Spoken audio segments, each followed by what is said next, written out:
Hola muchachos, estamos otra vez aquí para poder darles una clase, la cual ustedes puedan verificar en la comodidad de su hogar.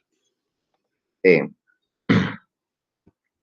Mencionarles que esta sesión se llama el átomo en general. La tabla periódica nos habla de que existen algunos elementos que conforman a la materia. El tema que hemos visto desde siempre ha sido el las propiedades de la materia, la clasificación de la materia. Hoy veremos lo que es al átomo, la composición del átomo, la estructura del átomo. Entonces, para ello, vamos a hablar de los antecedentes de los átomos, de dónde surgió esta idea. Vamos a hablar de lo que sucedió en en la historia de la humanidad acerca del conocimiento de la materia, de la ciencia química. Entonces, hace mucho tiempo, hace más de 2000, casi 2500 años. Cuando nació un filósofo llamado Demócrito, fue el primero que se le ocurrió que la materia debería estar conformada por pequeñas partículas.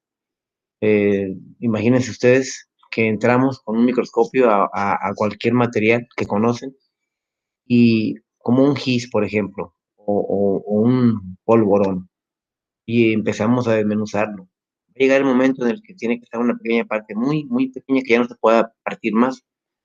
Así se le ocurrió al señor Demócrito la idea de los átomos. La palabra átomo significa partícula indivisible.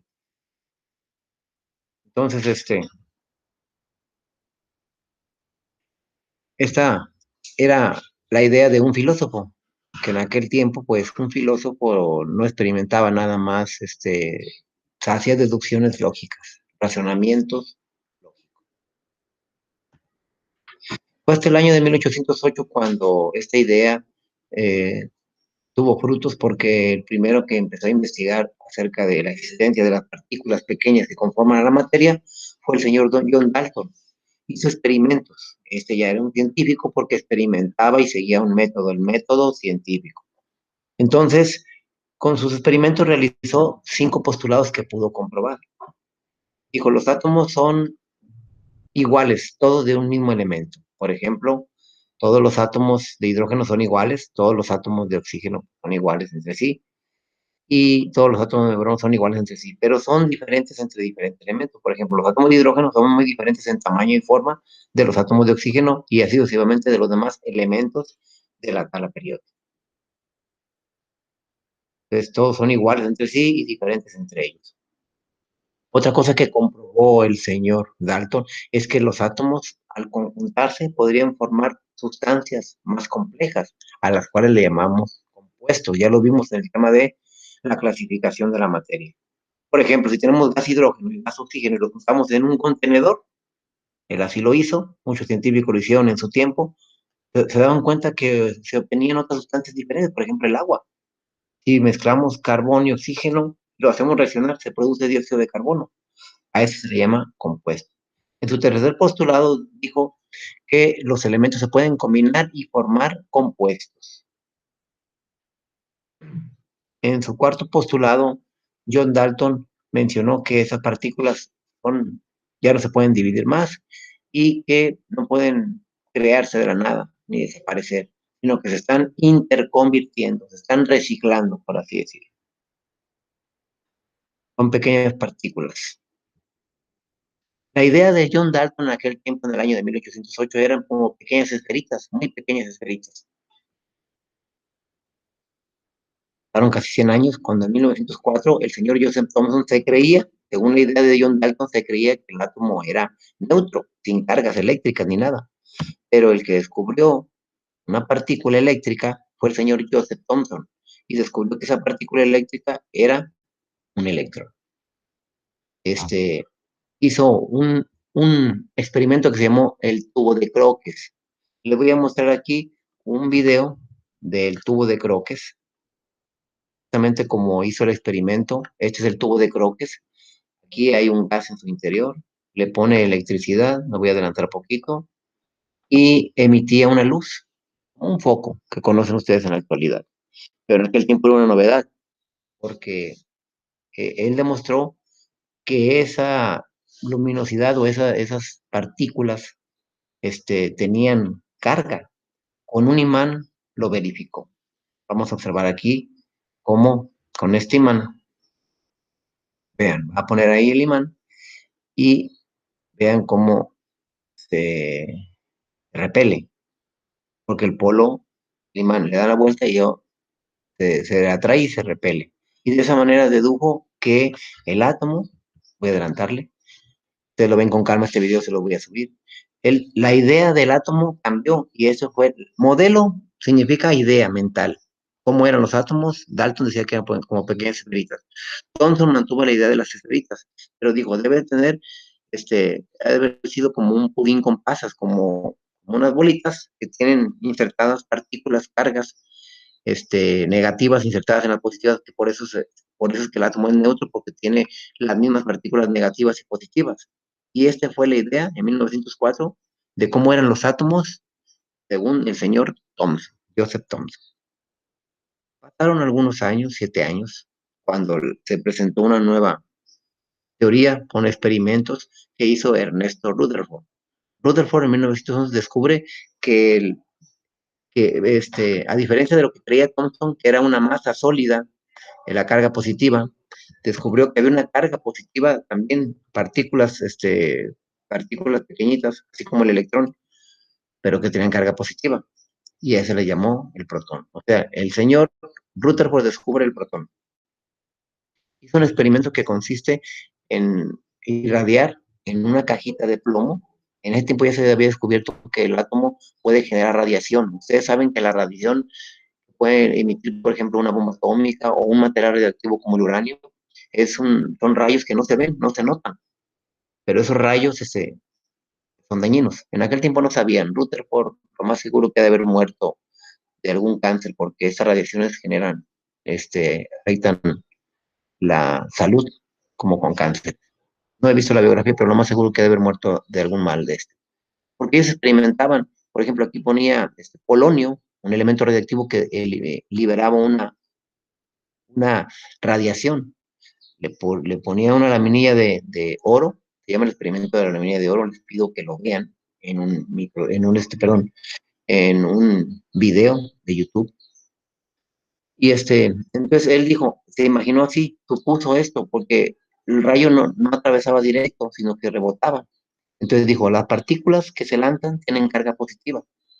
Y como rebotan, entonces dijo, entonces rebotan porque hay carga positiva en el centro a veces atraviesan directo, pero a veces rebotan. Entonces de esa manera descubrió con este experimento, aquí hay un video que si les pido que lo vean,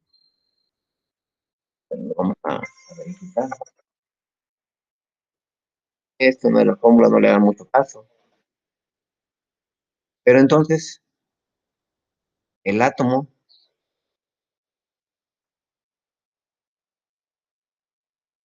se adelantaba para que ustedes lo vean con calma, por favor.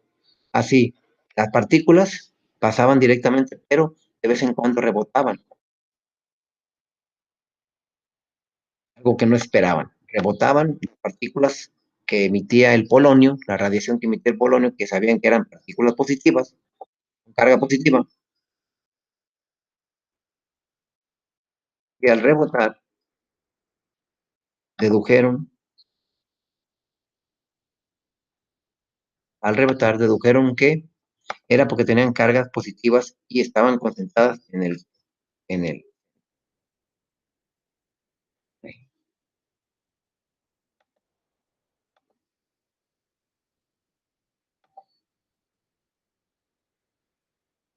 Bueno, aquí tuvimos un inconveniente técnico, pero ahorita lo solucionamos de nuevo.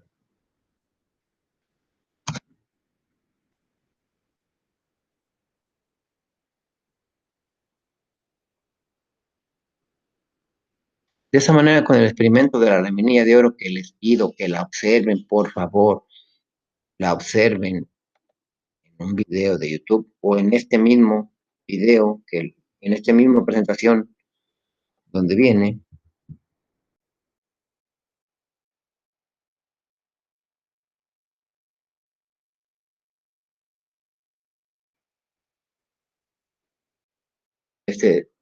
como rebotaban, entonces dijeron, entonces el átomo debe tener no dispersas las cargas positivas como había pensado Thomson, sino que concentradas en un punto. Por eso es que habían, esta flechita representa ese rebote. Y de esa manera descubre Rutherford que el átomo tiene un núcleo donde están las partículas positivas y además descubre también que el átomo es vacío. Por eso es que atravesaban, perdón, las partículas positivas fácilmente y de vez en cuando rebotaban cuando chocaban con el núcleo. Entonces, ya la idea del átomo ya cambió. El modelo o la idea de cómo eran los átomos en 1911 es de que todas las partículas positivas estaban en un pequeño núcleo y todo lo demás era vacío y ahí estaban las partículas negativas que eran los electrones que había descubierto el señor Thomson. Niels Bohr en 1913, sin embargo, descubrió que el átomo tenía ciertas órbitas de energía. La descubrió con un experimento, así como cuando, algo similar, no es así, pero así como un prisma descompone la luz en varios colores, de la manera similar hacía experimentos donde él descubrió que el átomo tenía órbitas o zonas de energía donde estaban los electrones. Y con esa idea, con ese experimento, este, el señor Bohr dice tres postulados muy importantes, pongan mucha atención. Primer postulado, los electrones describen órbitas circulares en torno al núcleo del átomo sin radiar energía. ¿Qué significa? Que, por ejemplo, ahí estaba la idea de que el átomo tiene en el núcleo, en el centro están las partículas positivas y los electrones, las partículas negativas, están alrededor dando vueltas en órbitas circulares concéntricas. Concéntricas significa que el núcleo siempre era su centro. Órbitas circulares concéntricas, donde están girando alrededor del núcleo como lo hacen los planetas alrededor del Sol. Entonces, dedujo la idea del sistema planetario, similar al sistema planetario. Decía que un átomo era similar al sistema planetario, según Bohr. Los electrones más cercanos al núcleo tienen menos energía y los más alejados tienen mayor energía. O sea, decía que los que están dando vueltas acá tienen mayor energía y los que están más cerquitas tienen menos energía. El tercer postulado decía de Bohr, Niels Bohr, que los electrones pueden brincar de un nivel a otro. ¿Sí? Por ejemplo, que un electrón que tiene aquí mucha energía, para brincar a este nivel, tiene que perder energía para poder estar para tener permiso de estar en este nivel más, que ocupa menos energía de giro. Y de esa manera explicaba el comportamiento de la materia. Ustedes saben que hay materiales fosforescentes, hay materiales que emiten energía. Por ejemplo, un color luminoso emite luz. Por ejemplo, un clavo que calentamos, un metal que se calienta al rojo vivo, emite luz. No se podía explicar el comportamiento de la materia, de cómo eran los átomos, no podían explicar, ningún modelo podía explicar la razón de esto, por qué la materia puede absorber o liberar energía.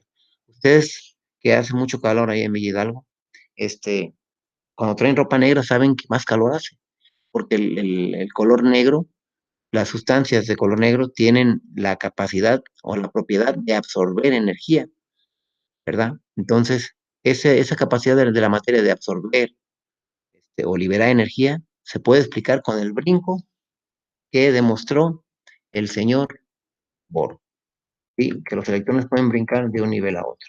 Este es el modelo de Bohr. Esta es otra imagen, aquí el sistema planetario.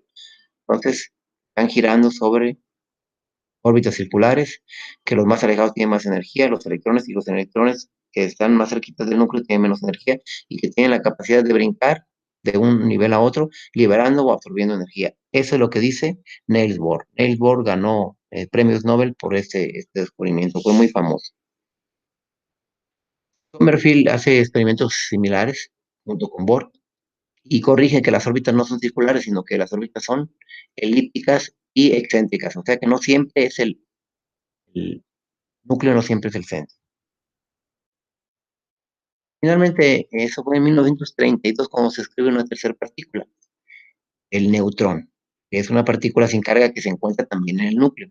Fue descubierta en 1932 por un señor llamado James Chadwick. Es todo. Espero que capten bien la idea de esto para tener una idea clara de este tema. Saludos, hasta la próxima.